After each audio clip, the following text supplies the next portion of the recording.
हमारी तरफ इशारा करते हैं कि सतगुरु ने कौवे से हंस कैसे बना दिया, जैसे हम सबको बना दिया। सतगुरु ने हमारी जो बुरी आदतें थी, जो हम बुराइयां करते थे, उनसे बचा दिया। कोई शराब पीता था, कोई चोरी करता था, कोई झूठ बोलता था, कोई झगड़े मुकदमे करता था, कोई ईर्ष्या निंदा करता था।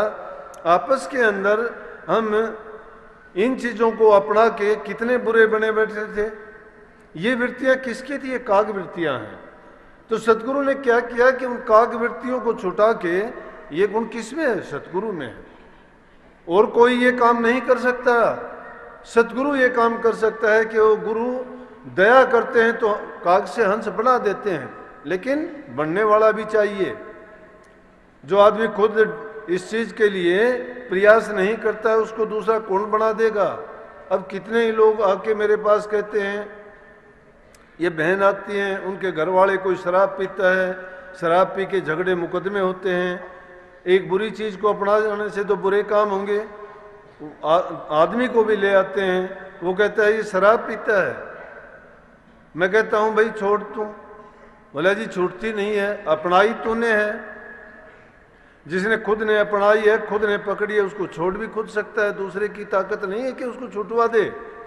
इसलिए जो इंसान खुद तैयार नहीं होता, दूसरा उसकी क्या मदद कर सकता है? तो सतगुरु उन्हीं की मदद करता है जो उस चीज को अपनाना चाहते हैं और मानना चाहते हैं। हम मानना नहीं चाहते तो सतगुरु क्या करेगा? सतगुरु काग से हंस बना देगा, कागों से कुर्डी छुटवा देगा। कुर्डी में तो गंध आती है, गंदी बदबू आती है, गंध डालते हैं वहां तो लोग। अगर हम भी बुरी आदतें अगर हैं हमारी, तो हम कुर्डी जैसे ही हैं। लेकिन कुर्डी छुटवा के कागों से उनको हंस बना के और उनके घर, जो आदि घर है, उसमें भेजने का प्रबंध करते हैं। और जब सतगुरु की कृपा हो जाती है तो 1 मिनट में ही काया पलट हो जाती है। सतगुरु की दृष्टि पड़ने मात्र से ही हमारे अंदर के विचार बदलने शुरू हो जाते हैं। इसीलिए कही है कि संतों के दर्शन दिन में कई बार करो जाके। महापुरुषों के दर्शन से, उनके मिलाप से, उनके वचन के सुनने से, उनका सानिध्य करने से इंसान का जीवन बदल जाता है। इसीलिए सत्संग इस जीव के कल्याण का काम करता है।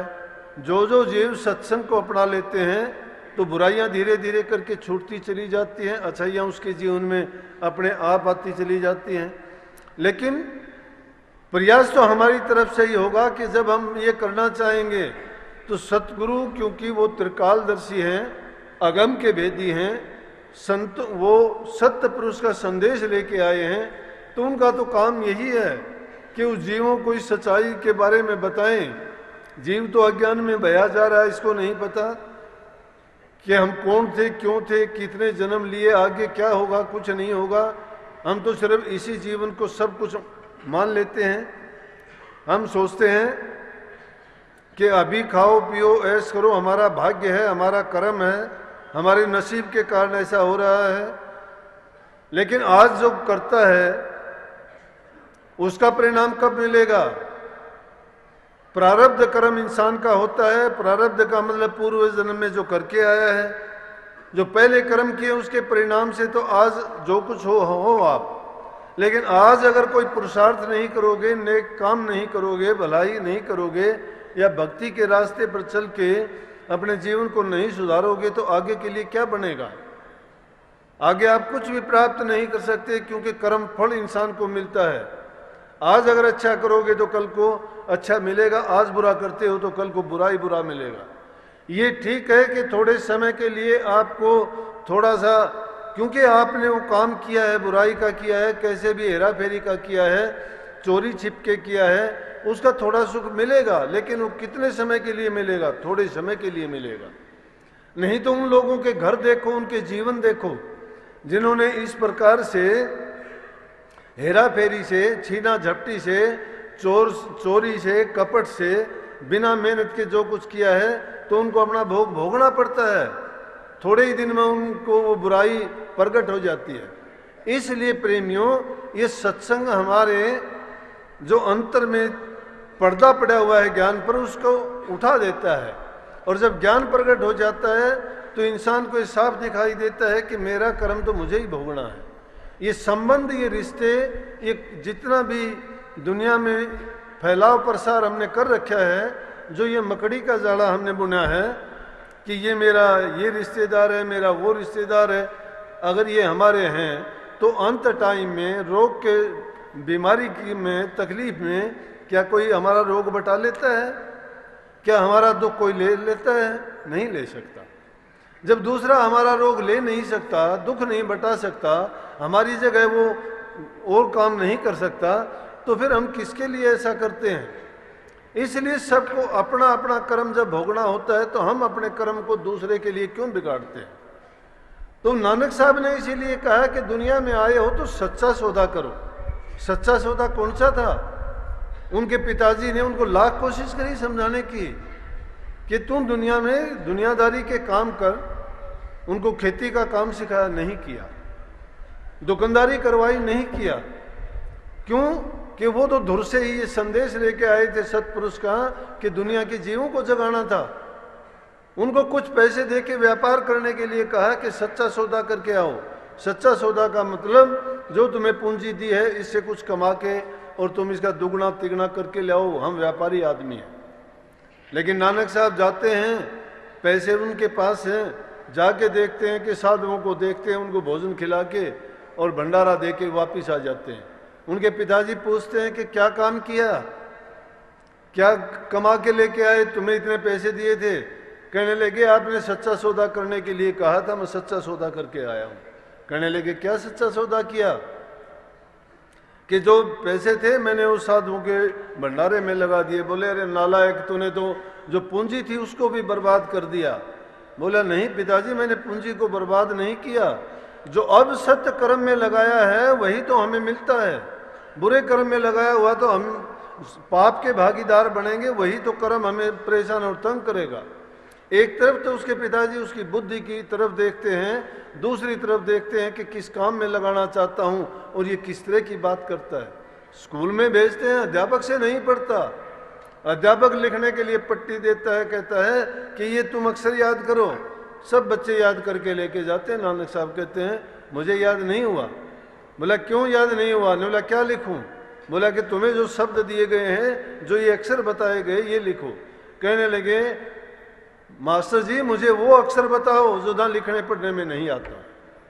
वो कहते हैं नानक साहब कालूराम से जाके कि तेरा लड़का बेवकूफ़ है, इसको पढ़ाई वढ़ाई कुछ नहीं आनी, लेकिन वो जो बोलते हैं वो दुनियादारों की समझ में नहीं आता।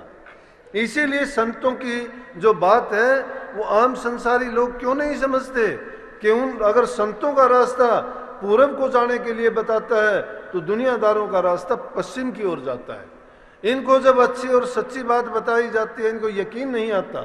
वो क्यों नहीं आता? ये इंद्रिय जगत में जीते हैं, ये अपनी बुद्धि अपनी चतुराई की बात करते हैं। जिसको कबीर साहब ने कही है कि तुम कहते हो कागज लेखी, मैं कहता हूं आंखों देखी। तुम कहते हो उलझाउन हारी, मैं कहता सुलझाउन हारी। कि जब कबीर साहब की बात भी ऐसी अटपटी देखते हैं और कहते हैं, क्योंकि उन्होंने बहुत अटपटी ऐसी बाणी लिखी, लोग सुनते थे तो हैरान होते थे। कहीं तो कहते हैं कि देखो नाव में नदियाँ डूबी जा। बोले कि बेवकूफ़ बात करता है, नाव में नदियाँ डूबती है कभी?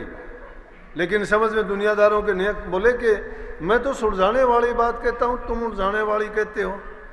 फिर कहते हैं कि ऐसा ग्रंथों में नहीं लिखा जो आप बताते हो। बोले कि तुम कागज की लेखी कहते हो, मैं तो आंखों की देखी अनुभव की बात करता हूँ। अरे संतों की बात अनुभव की बात क्यों होती है? कि वो इस कर्ता के कर्ता जो होते हैं उनसे भेद लेके आए हैं और उनकी वाणी में, उनके वचन में, उनके आशीर्वाद में जो ताकत होती है वो किसी चीज में नहीं है। हम तो क्या करते हैं, बाहर की बुत परस्ती कर लेंगे, माला फेरने में टाइम बिता देंगे, मत्थे रगड़ने में कहीं कहीं मंसूर क्या कहता है? मंसूर जी कहते हैं कि न रख रोजा न मर भूखा, न जा मस्जिद न कर सिजदा, वजू का तोड़ दे पूजा, शराबे शोक पीता जा। अगर है शोक मिलने का तो हरदम लो लगाता जा।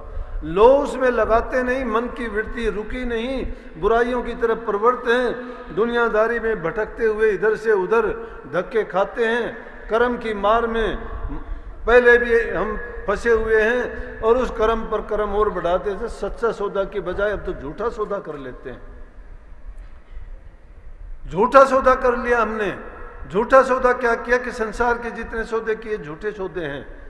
सत्य तो एक परमात्मा का नाम है, उसकी भक्ति, उसकी आराधना, उसकी पूजा अगर की जाती है तो वो हमारे निमित्त, वो हमारे काम की चीज है। बाकी चीज तो हमारे कुछ काम आने की है ही नहीं। इसलिए उस सच्चा सौदा करने के अब सोचते ही नहीं। और संत उस सच्चे सौदे के सौदागर बन के आए हैं। लेकिन इस संसार रूपी गाड़ी में बोधे बैल जोड़ के और कमजोर सी गाड़ी में भारी सामान जो कर्म का लाद लेते हो, क्या ये गाड़ी मंजिल पर पहुंच जाएगी? नहीं पहुंचेगी। लेकिन जो समझदार आदमी हैं वो तो इसमें लौंग, सुपारी और इलायची का व्यापार करेंगे, और जो मूर्ख आदमी हैं वो इनमें कंकड़, पत्थर और कोयले को डाल के पूरी जिंदगी ऐसे ही बिता के चले जाएंगे। उनका मूड भी जाएगा और ब्याज भी जाएगा। कर्म को उतारना तो दूर की बात, वो और कर्म की मार अपने सिर पर और कर्म की ज्यादा वजन लेके जाएंगे इस दुनिया से, और फिर चक्कर काटते रहेंगे। 84 का नहीं पीछा छूटता। संतों की शरण में आके भी ये जीव भटका हुआ रहता है, फिर भी इसकी समझ नहीं आता। इसका मन का मैल साफ नहीं होता, ईर्ष्या, द्वेष, निंदा में जीवन व्यतीत करता है। नहीं, हमेशा अच्छी सोच के साथ। जीवन का क्या है? कटु सत्य है, जो पैदा हुआ है एक दिन जीवन उसका चला जाएगा। कितने दिन में चला जाएगा? मुसाफिर की तरह से हो। एक मुसाफिर सफर करता है किसी गाड़ी में, रेल में, मंजिल आ जाएगी, वहीं उतर जाएगा। वो जाने वाले और आगे उतर जाएंगे, कोई और आगे उतर जाएगा, लेकिन फायदा क्या है? इसी प्रकार से जीवन तो हमारा चलता रहता है। कोई 20 साल में, कोई 30 साल में, कोई 50 साल में गुजर जाएगा।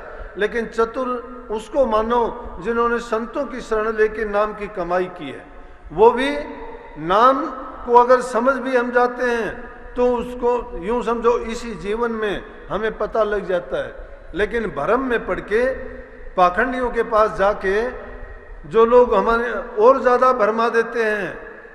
क्यों भरमा देते हैं? कि उनको तो अपना उल्लू सीधा करना पड़ता है और हमें जो मेहनत नहीं करनी पड़ती, हम मेहनत से बचना चाहते हैं। अगर मेहनत जो इंसान करता है, अगर इसमें बिना मेहनत किए कुछ मिलता या इन संसार के पदार्थों में सुख होता, तो बड़े बड़े राजा महाराजा हो गुजरे हैं जिन्होंने राजकाज को ठोकर मारी, 36 प्रकार के भोजन तज दिए, राजपाट के महल खजाने छोड़ दिए, और उन्होंने रूखी सूखी रोटियां खानी शुरू कर दी। क्यों खाई? तन पर कपड़े की जरूरत नहीं समझी। जहां उनका, क्योंकि उन्होंने ये जांच लिया, परख लिया, उनको ये समझ आ गई, उनको ये ज्ञान मिल गया कि इंसान अगर इसी जीवन में, इंसान के चोले में भक्ति करके अपने जीवन को सफल कर सकता है, बाकी के तो उसके चाहे कितने भी जीवन जन्म लेने पड़े, कितनी सदियां बीतें, उसका कल्याण किसी योनि में नहीं हो सकता। क्यों? दूसरी योनियों में ये इंतजाम प्रबंध नहीं है। न पशु पक्षी सत्संगों के माध्यम से बता सकते हैं, न जानवर बता सकते हैं, न कीट पतंगे बता सकते हैं। एक मनुष्य योनि ऐसी है जिसको सबसे उत्तम कहते हैं। उत्तम इसलिए कहते हैं कि गुरु इंसान के रूप में हमें मिलके, हमारी भाषा हमारी तरह रह के, हमें उस सच्चाई से परमात्मा का गुणगान करके उसका भेद समझा के हमें उस देश में जहाँ से हम बिछड़ के आए थे पहुँचाने का प्रबंध कर देते हैं। लेकिन संसार के भोगों में, संसार के पदार्थों में ये चंद दिन के ऐसा आराम दिखाई देते हैं, लेकिन जब टाइम निकल जाता है और वो जो कुछ क्षणिक हमें सुख देने वाली पदार्थ होते हैं वो भी हमारे हाथ से छिन जाते हैं, फिर उनके लिए हम तड़पते हैं। पुरानी यादों को करके हम और ज़्यादा दुखी होते हैं। जो भूतकाल में जो सुख हमने भोगे हैं, वर्तमान काल में अगर वो सुख हमें नहीं मिलते हैं, उनकी याद हमें तड़पाती है, और उसी और तो दुख थे वो थे, उन दुखों में और ज़्यादा हम दुखी होते रहते हैं। तो बड़े बड़े राजे महाराजाओं ने ऐसा किया कि उन्होंने अपने राजपाट को छोड़ दिया, जाके संतों की शरण ली, अपने मोह बंधन को काट दिया। ये मोह की फांस जो इस जीव को लगी हुई है, ये इसको छूटने नहीं देती। ये सोचते हैं कि सब कुछ मेरा है, लेकिन मेरा इसमें कुछ है ही नहीं। कबीर साहब ने एक वाणी में कहा कि मन रहना होशियार, एक दिन चोर सिपाही आएगा। तीर तबर तलवार में बर्छी नहीं बंदूक चलावेगा, आवत जात लख नहीं कोई घर में धुंध मचावेगा। वो चोर सिपाही है, चोर की तरह से आएगा, पता नहीं चलेगा तुम्हें। सिपाही की तरह से कानून उसके हाथ में पकड़ के ले जाएगा तुम्हें। ना उसके हाथ में तीर है, ना तलवार है, ना कोई ताकत है, ना कोई दूसरी ऐसी चीज है, लेकिन तुझे पकड़ के ले जाएगा। इस घर मकान इस शरीर से उसको कोई काम नहीं है। ये तो यहीं मिला है, यहीं बिछड़ जाएगा, 5 तत्व का है। लेकिन और उसमें हालत क्या होगी कि लोग कुटुंब परिवार घनेरा कोई काम नहीं आएगा, धन संपत्ति माल खजाना छोड़ यहीं तू जाएगा, जहां यहां सब कुछ छोड़ के चला जाएगा। लेकिन कौन होगा? है कोई ऐसा शब्द विवेक की गुरु ज्ञान आन सुनाएगा। जो शब्द विवेकी है, जिसने शब्द को जाना है वो उसका ज्ञान देके अगर हमें सुना देगा तो उसका जीवन सफल हो जाएगा। अपने जीवन को अगर सफल करना चाहते हो तो गुरु से शब्द मिला है, हमें भी मिला है। लेकिन हम क्या करते हैं? हम कभी तो बहाने लगाते रहते हैं, कभी बीमारी का, कभी कहते हैं आज समय नहीं, फुर्सत नहीं है, कभी कहते हो कुछ। ये आजकल करते करते काल आ जाता है, लेकिन हम नहीं बदलते। वो हमें समय नहीं मिल पाता है उस काम का करने का। और वो भूल भुलैया कौन डालता है? काल डालता है। ये माया का फंदा है। माया ने फंदे रचे हैं जीव के लिए। ये एक कदम चलता नहीं, इसको फंदा आगे से आगे तैयार मिल जाता है, भरमाता है। कहीं कुटुंब है, कहीं धन है, कहीं संपत्ति है, कहीं परिवार है, कहीं ऊंचा पद है, कहीं मान बढ़ाई प्रतिष्ठा है। इन चीजों में थोड़ी सा बढ़ाई मिली और बस हम भटक जाते हैं। लेकिन मूल क्या है इस चीज का? दया। धर्म का मूल दया है। जिस इंसान के दिल में दया नहीं है वो धर्म के रास्ते पर चलने के काबिल नहीं है। और जिसके दिल में दया है उसके सारी चीज भक्ति उसके पीछे पीछे लगी अपने आप आ जाती है। जिसके दिल में दया है, दया है, उसके दिल में प्रेम होगा, प्रेम है वहाँ श्रद्धा होगी। श्रद्धा जब होगी, प्रेम जब होगा, तो उसके दिल के अंदर जो दूसरी बुराइयां हैं वो अपने आप निकलती चली जाएंगी। उनको वहाँ क्या करना, क्योंकि वो एक दूसरे की विरोधी हैं। जब ये चीज आती है तो वो निकल जाती हैं। और दया धर्म का मूल कैसे है? जिस प्रकार से एक समय की बात है, एक कोई ब्राह्मण था, वक्त खराब आया, उसके पास कुछ खाने पीने के लिए, परिवार का भरण पोषण करने के लिए कुछ नहीं रहा। जब कुछ भी नहीं रहा तो उसकी पत्नी समझदार थी, विवेकशील थी। उसने कहा कि आप ऐसा करो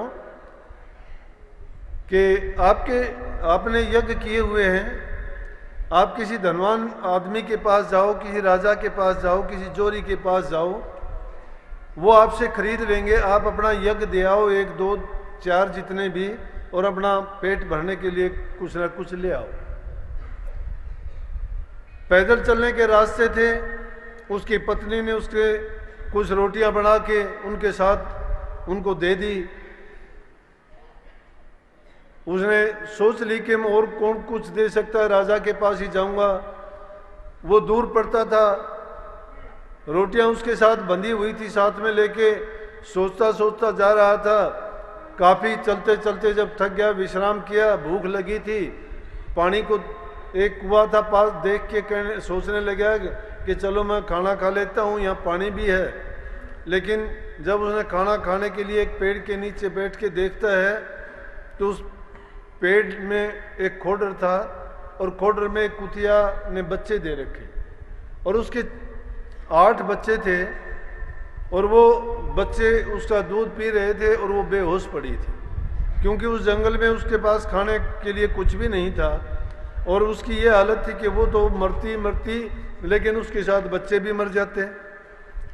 तो जब आदमी एकांत में होता है, जब बुरे हालात से गुजरता है, उस इंसान को पता चलता है कि जिसके साथ बुरी घटना घटती है या बुरे समय बीतता है तो उसके साथ क्या होता है, उसको उसके बारे में सोचते हुए फिर देर नहीं लगती। और वो आदमी फिर अपने से तुलना करता है कि अगर मेरे साथ ऐसा हो तो क्या हो। लेकिन उसको देख के ब्राह्मण के घर में जन्म था, उसके दिल में दया आई कि अगर मैं रोटी खाने की बजाय मैं तो मर नहीं जाऊंगा, लेकिन ये जंगल में कहाँ से क्या खाएगी। उसने दया करके रोटियां थी, उस कुतिया को रोटियां डाल दी। वो खाने के बाद वो थोड़ी होश में आई, फिर उसकी तरफ देखने लगी। उसको लगा कि इसका पेट अभी नहीं भरा। उसने धीरे धीरे करके एक एक दो दो करके वो सभी रोटियां कुतिया को खिला दी। लेकिन क्या देखता है कि उसकी एक नेक काम करने के कारण उसकी सुधा अपने आप चली गई। क्योंकि जो इंसान किसी दूसरे के लिए अच्छा करता है, मालिक देखता है उसको संभालता है, अपने आप संभालता है। परोपकार के काम आप करके देखा करो। आज समाज में कितनी कुरीतियां फैली हुई हैं, कहीं भ्रूण हत्या है, कहीं और दूसरे कितने पाप होते हैं। माँ बाप को घर से निकाल देते हैं, बुढ़ापे में सहारा बनना चाहिए उनको घर से निकाल देते। सब कुछ माँ बाप ने हमें दिया है और हमने माँ बाप को बेघर कर दिया। उनकी इज्जत कदर नहीं करते, उनकी बात तक नहीं सुनते हैं। अगर अच्छी भी सलाह देते हैं तो उनको हम थोड़े कटु शब्द बोल के कह देते हैं कि जाने दो, हमें पता है। उनकी किसी भी बात में हम दखल स्वीकार नहीं करते हैं। हम एक दूसरे भाई भाई का गला काटता है, दो पे थोड़े से लालच के लिए हम क्या क्या बुरा नहीं कर जाते। अरे कितने दिन के लिए करते हैं जो संसार के पदार्थ हैं। आज किसी के पास है, कल को और किसी के पास होंगे। लेकिन जीवन जो मिला है इसमें अच्छे काम क्यों ना करें। अच्छाई करके जाओगे, सदियों तक लोग तुम्हें याद रखेंगे, अमर हो जाओगे। ये तो इन परोपकार के काम करने से ही है।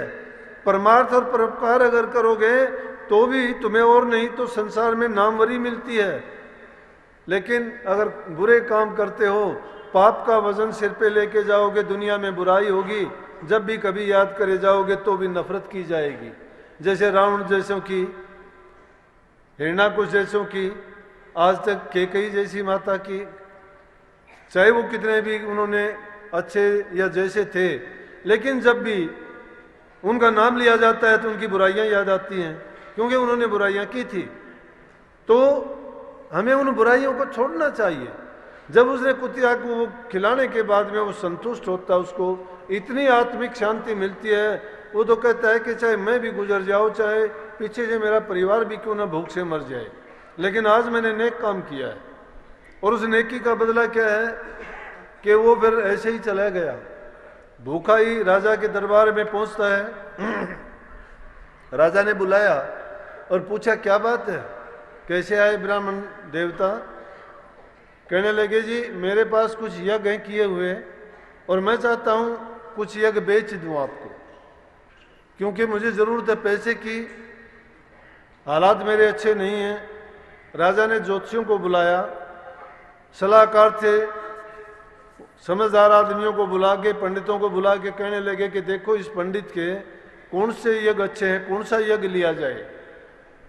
जब उन्होंने देखा और देखने के बाद कहने लगे जी इसका सबसे अच्छा यज्ञ कल वाला है, जो कुत्तिया को रोटियां खिलाई हैं, वो यज्ञ आप ले लो। राजा कहने लगा कि तेरा कल वाला यज्ञ दे दे। बोला कल तो मैंने यज्ञ कोई किया ही नहीं। ज्योतिषी कहने लगे जी तूने जो कुतिया को रोटी खिलाई थी, तूने जितने भी यज्ञ किए हैं उनमें तेरा सबसे उत्तम वही है। बोला सबसे उत्तम मेरा वही है, तो मैं तो वो बेचना भी नहीं चाहता राजा, मुझे कुछ भी ना। इस बात से राजा बड़ा प्रसन्न हुआ और राजा ने उसको कुछ वहां से दौलत दे के विदा भी किया और उसको यज्ञ भी नहीं देने पड़े। नेक काम ऐसा है कि आदमी अगर दूसरे पर दया करता है, दुखी जीव की मदद करता है, सहायता करता है, तो वो सब यज्ञों से बड़ा यज्ञ है। लेकिन आज जब हम कन्या भ्रूण हत्या जैसा पाप करते हैं, जुल्म करते हैं, कितनी बुराई है। इससे बढ़ के तो कोई पाप और जुल्म हो ही नहीं सकता। आगे के लिए अगर देखते हो तो समाज में और कितनी बुराइयां पनप रही हैं। सत्संग के माध्यम से, धर्म के नाम से जुड़ते हो, गुरु के अब शिष्य हो तो सच्चाई के रास्ते पर चलते हो, तो सबसे पहले अपनी बुराइयों को त्यागो। अगर हम में वो बुराइयां हैं तो हम नाम लेने के काबिल नहीं हैं, भक्ति करने के काबिल नहीं है, ना ही हमें भक्ति का कोई लाभ होगा। ऐसे महापुरुषों के जो जन्मदिन होते हैं ये हमें याद दिलाते हैं कि हमें वो नेक काम उस दिन से संकल्प लेके, अगर हमें बुराई है तो बुराइयों को छोड़ के नेक काम करने चाहिए। अब रही भक्ति की बात कि नाम के से बढ़ के कोई दौलत नहीं है। नाम इंसान के सभी दुखों से छुटकारा दिलाता है, तीनों प्रकार के रोग काटता है, शरीर के, मन के और आत्मा के। आदमी को जन्म मरण की बीमारी से मुक्त कराता है नाम। नाम इंसान को संतुष्टि देता है। पिछले जन्मों में चाहे लाखों कर्म करके आया हो बुरे से बुरा, लेकिन अगर सही मायने में सतगुरु की शरण में सच्चा होके आ गया तो एक पल नहीं लगती, उसके सारे कर्म कट जाते हैं, धुल जाते हैं उसके पाप।